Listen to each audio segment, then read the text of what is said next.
Yogyakarta. Video ini saya buat karena rasa rindu kepada Jogja, kota kelahiran saya. Kalau saya pulang ke Jogja lewat jalan darat, baik itu lewat Purwokerto, Wates, Purworejo, kemudian masuk di Wirobrajan, saya tidak akan langsung masuk ke kota. Saya akan lewat Ring Road Utara. Demikian pula kalau saya lewat timur, Solo, Klaten, Prambanan, saya tidak akan masuk ke kota Jogja. Di Babarsari saya akan belok ke utara. Sama, saya akan lewat Ring Road Utara. Kenapa hal itu saya lakukan? Karena saya akan melewati Jalan Kaliurang.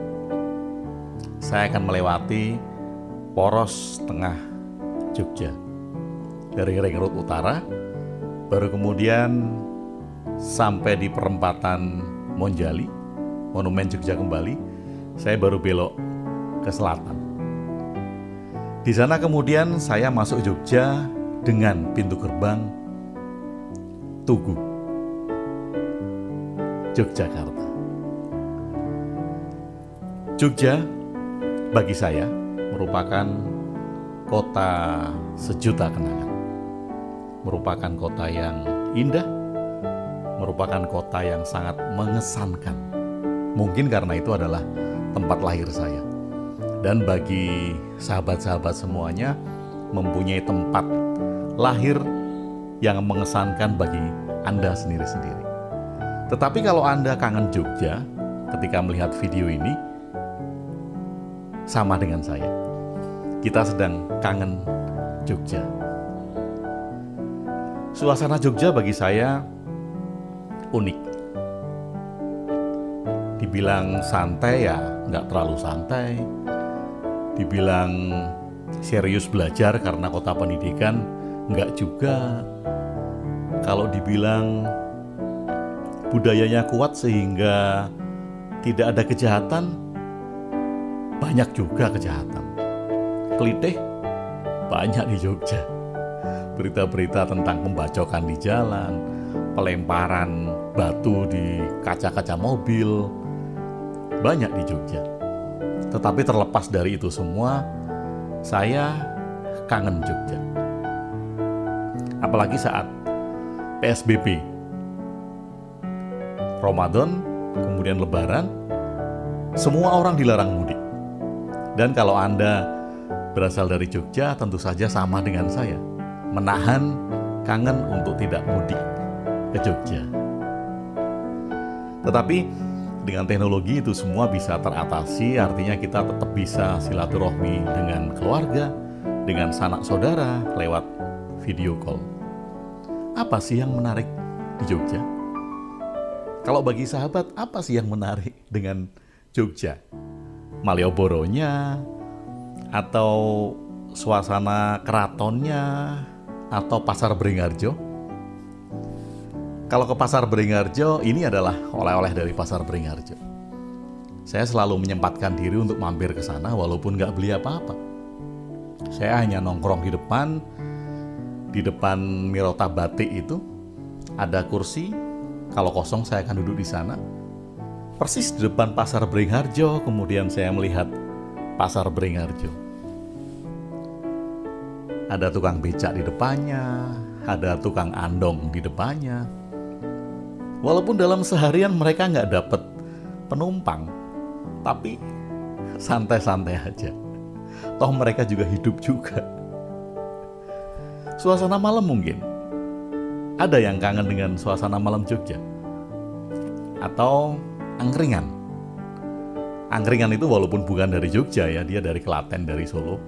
Tetapi di Jogja juga sangat marak sekali. Di Jakarta juga ada beberapa tempat yang ada angkringan. Tetapi kalau kita ngangkring di Jakarta, suasananya berbeda ketika kita ngangkring di Jogja. Di angkringan ini unik loh. Kalau malam kita keluar jam 10 malam, kemudian beli teh jahe, dengan tempe, kemudian ada sate telur puyuh. Kita minta dihangatkan makanan yang kita ambil, dibakar sebentar, kemudian kita makan, disajikan oleh penjualnya. Unik. Yang lebih unik adalah tema pembicaraan di angkringan. Kalau mau sedikit agak jauh, angkringan di Malioboro itu ada kopi jos. Sahabat semuanya tentu pernah merasakan kopi jos. Kopi yang masih airnya mendidih, kemudian dicelupin arang, sehingga pada saat arang itu masuk ke air, dia akan berbunyi jos karena panas kena air. Itulah kemudian disebut sebagai kopi jos. Obrolan di angkringan di mana saja, entah itu di angkringan yang di pinggir-pinggir jalan, entah itu angkringan yang ada di Malioboro, kopi jos dan segala macam, temanya unik dan sangat beragam. Ada yang bicara masalah politik, ada yang bicara masalah agama, ada yang bicara masalah novel yang dibaca, ada yang bicara masalah musik, ada yang bicara masalah film, bahkan nggak sedikit yang bicara tentang teori konspirasi. Ini sejak saya ada di Jogja dulu, sebelum saya pindah ke Jakarta. Dulu ketika saya suka sekali tahun 90-an, ketika saya masih suka sekali begadang malam, sampai sekarang juga masih suka begadang malam karena saya nulis. Ketika saya berada di angkringan, banyak sekali cerita-cerita yang saya dapat dari angkringan tersebut. Banyak banget. Orang-orang yang lebih tua dari saya, dulu saya masih muda, sekarang juga masih tampak muda. Dulu waktu saya masih muda, kemudian mendengar orang-orang yang lebih dewasa dari saya, lebih tua dari saya, bercerita tentang banyak hal. Ada yang cerita tentang politik, saat itu zamannya Petrus. Ada yang cerita tentang Petrus, ada yang cerita tentang preman, ada yang cerita tentang konspirasi. Tahun 90-an sudah mulai marak juga teori konspirasi ini. Sehingga saya yang masih muda ini, tentu saja ketika pulang ke rumah akan membawa semua cerita-cerita tersebut. Dan kadang kita tidak memfilternya.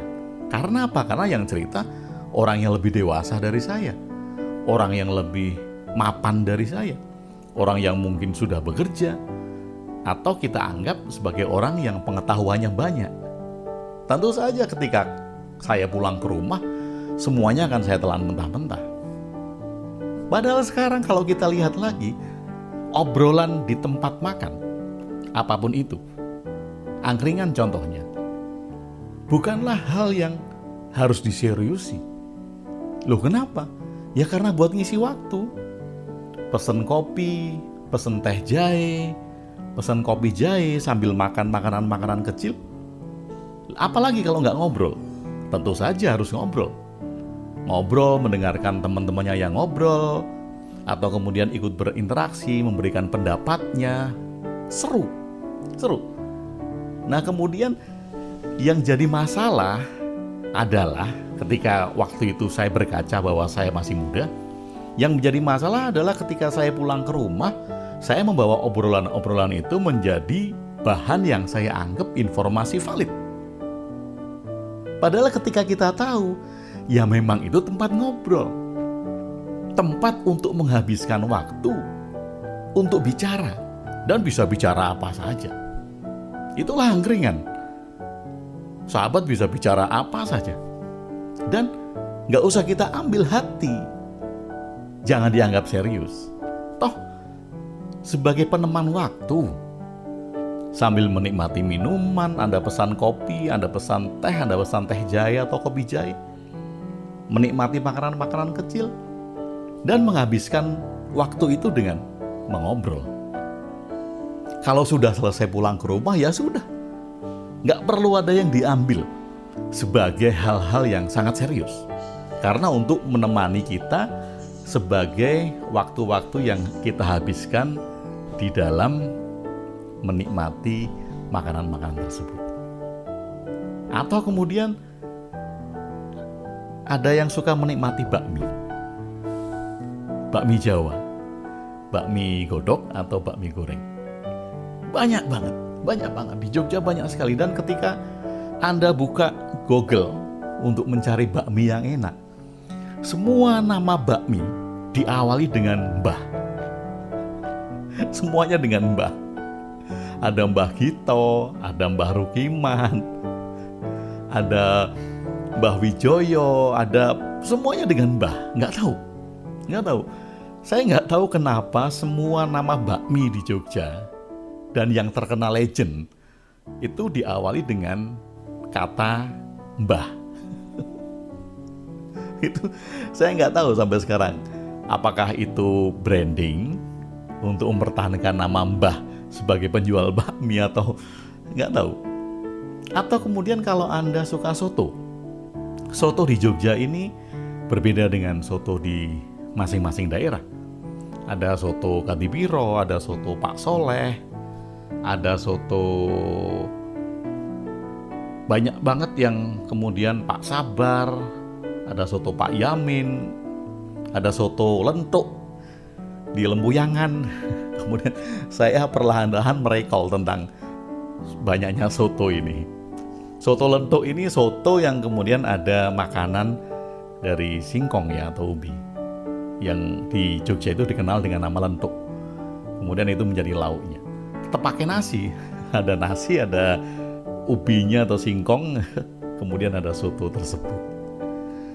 Jogja, sekali lagi bagi saya merupakan kota yang mengesankan.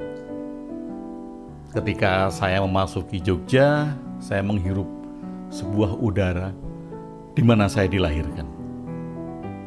Ibu pertiwi saya, ketika pertama kali saya menghirup udara, yaitu Jogja. Bagaimana dengan sahabat? Tentu saja kita mempunyai cerita sendiri-sendiri tentang kota di mana sahabat-sahabat semuanya mempunyai kenangan yang tidak terlupakan. Tapi setidaknya ketika saya memasuki Jogja, saya akan ingat banyak hal tentang tempat-tempat di mana tempat-tempat itu memberikan pelajaran-pelajaran yang sangat berharga bagi saya. Bisa jadi sahabat mungkin bukan orang Jogja, tapi ketika datang ke Jogja memberikan Anda pengalaman-pengalaman unik yang bisa menjadi pelajaran bagi Anda. Atau suasana malam Jogja. Malioboro gak ada matinya. Ketika Anda berada di titik 0 depan kantor pos besar Jogja, sebelum masuk gang di alun-alun utara, itu merupakan titik 0, ramai sekali. Orang kadang hanya nongkrong, menyelesaikan waktu berjam-jam di situ, entah ngapain. Duduk sambil mandangin orang-orang lewat, melihat orang ngamen, bernyanyi-nyanyi. Bisa berjam-jam hanya duduk di situ, menikmati suasananya. Apa yang dicari? Entahlah. Kadang banyak orang yang nggak tahu apa yang dicari. Tapi ketika dia merasakan sesuatu, ada sebuah kebahagiaan yang muncul yang tidak bisa dideskripsikan dengan kata-kata. Dan masing-masing orang tentu saja berbeda. Nah, apakah kalau kemudian kita berada di satu tempat, kemudian merasakan sesuatu yang tidak bisa kita deskripsikan di dalam kata-kata, apakah itu merupakan tempat suci? Bisa jadi. Kalau demikian, tempat suci ada di mana-mana. Bisa jadi. Bisa jadi. Semua tempat adalah suci. Dan semua tempat bisa membawa atau mengengker kebahagiaan di dalam diri kita. Dan masing-masing dari sahabat tentu mempunyai tempat itu sendiri-sendiri. Kita tidak bisa memonopoli bahwa hanya satu tempat yang dikatakan suci yang akan menghasilkan sebuah kebahagiaan. Tempat kelahiran misalnya, bagi saya itu tempat suci. Ketika saya sudah masuk di Tugu, kemudian saya menghirup udara Jogja, tentu saja ada satu rasa yang tidak bisa saya jelaskan. Sama seperti baterai charger dan dia sudah lowbat, stripnya sudah 1 atau 2. Kemudian ketika merasakan itu, seperti dicas kembali, menjadi full kembali. Jogja, sekali lagi, merupakan tempat yang everlasting. Penuh kenangan di sepanjang zaman, bagi saya. Tapi kalau Anda merasakan hal yang sama, walaupun Anda bukan orang Jogja, berbahagialah. Karena selama Anda masih bisa mengunjungi Jogja, tentu saja ada hal-hal yang bisa dikembalikan dari rasa yang mungkin dalam setahun, 2 tahun, 3 tahun lama-lama lowbat. Anda bisa kembali minum di angkringan, Anda bisa kembali minum di pinggir jalan, Anda tidak perlu gengsi. Bisa duduk sambil angkat kaki, bisa makan sambil ketawa, tanpa ada yang bilang bahwa ketawa Anda itu terlihat giginya semua. Kita bisa bebas mengekspresikan apa saja. Ketika waktu-waktu malam kita habiskan di Jogja. Banyak. Dan tentu saja mungkin di dalam waktu yang hanya 15-20 menit ini saya tidak akan selesai menceritakan tentang Jogja. Tetapi paling tidak di dalam video ini saya sudah mengungkapkan bahwa saya rindu Jogja. Dan sahabat mungkin sama. Ada yang rindu Jogja? Kalau Anda masih tinggal di Jogja, teman-teman saya masih banyak yang tinggal di Jogja. Ketika saya telepon, ketika saya WhatsApp, dan bilang, saya kangen Jogja, kamu kangen Jogja enggak? Dia bilang, enggak dong, saya di Jogja kok kangen Jogja. Mungkin gitulah. Mungkin begitu. Artinya, ketika saya berada di dalam satu lingkungan yang sama, saya tidak akan memahami dan saya tidak akan pernah mengerti apa itu rindu. Dan kadangkala, sahabat, Anda harus dihadapkan di dalam satu peristiwa untuk mengenal rindu.